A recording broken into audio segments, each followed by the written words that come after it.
Alice Robb. Now before we get stuck into this video, I want to quickly preface it by saying that this was one of the books in my box of stories, book unboxing, book haul that I posted a few weeks ago and which I will link in the description box below. For those of you who don't know, Box of Stories is a book box subscription slash one-off book box that you can purchase where they basically curate boxes based on genre. So you pick your favourite genre and then they send you 4 books from that genre from undiscovered authors. So it's a great way to find some interesting books. This book specifically was in the mixed box, and I have to say, out of all of the books that I got in that box, this was the one I was most excited about reading. The way that Alice Robb writes is really intriguing. She tells stories about people rather than telling facts, and I really enjoyed the way that she kind of pieced it all together and told these stories. I will say that outside of reading this book, dreams are not something that I frequently think about in my normal everyday life. The two exceptions of this being if they are particularly bizarre or particularly scary. And if they do then spill over into my everyday life and I keep thinking about them, I'm more likely to give them a quick Google to see what they mean rather than to talk to anyone else about them. I think one of the ways that Alice Robb really brings these dreams up for discussion is by connecting them to the context of science but also creativity. I don't think it's too much of a stretch of the imagination now to believe that dreams can spur on creativity. I think we've all at least had one aha moment after having a dream. As Robb says herself, and I've made notes of this, she says, "One of the most important functions of dreaming is to facilitate outside of the box thinking.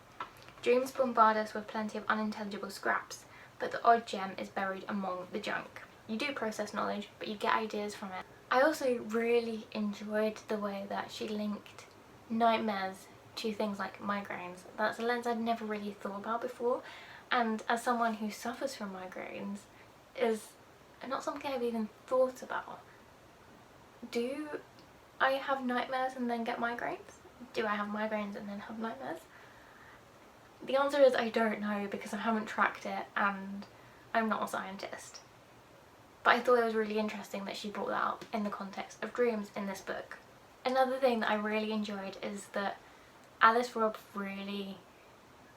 is really thoughtful about dreams.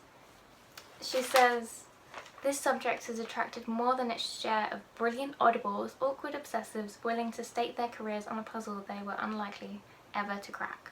But if the heroes of this story have sometimes strayed outside of the bounds of scientific orthodoxy, designing doomed experiments on the telepathic nature of dreams, insisting that dreams could predict the future, conflating their own intuition with evidence, their open-mindedness has also helped them recognize surprising things."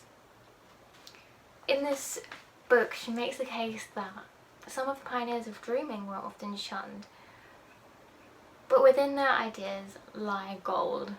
Like the creativity in dreams, that is gold in what the pioneers of dreaming kind of thought about and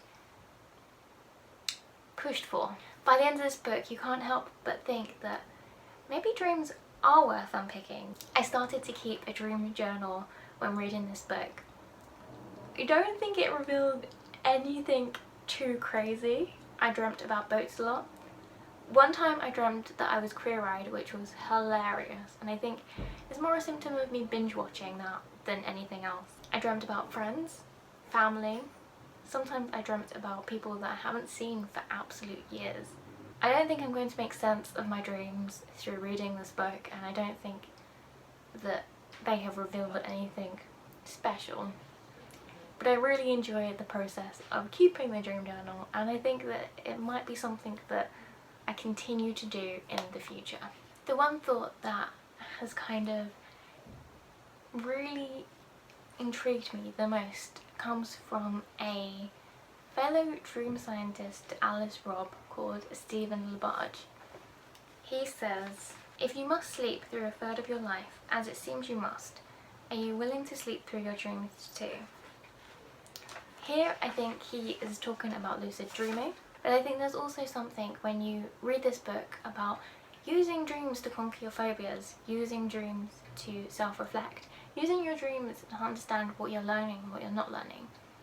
There are so many things that happen in our brains at night, in the day, whenever, every single second, that we will never understand, and I think dreams are kind of in that realm of we don't know about them. We don't know enough about them. You can't measure a dream. How can you science a dream, technically? I don't know. But it's interesting to think about, and I think there are more unanswered questions about dreaming than answered questions. But Alice Robb does a really interesting job of talking about it anyway, and I really enjoyed reading this book and reading her reflections on the pioneers of dreams and the future of dreams. With that, I think it's time to wrap up this video. Please let me know if you've read this book below. What do you dream about? Let's start a dream discussion, and I will speak to you next video. Bye!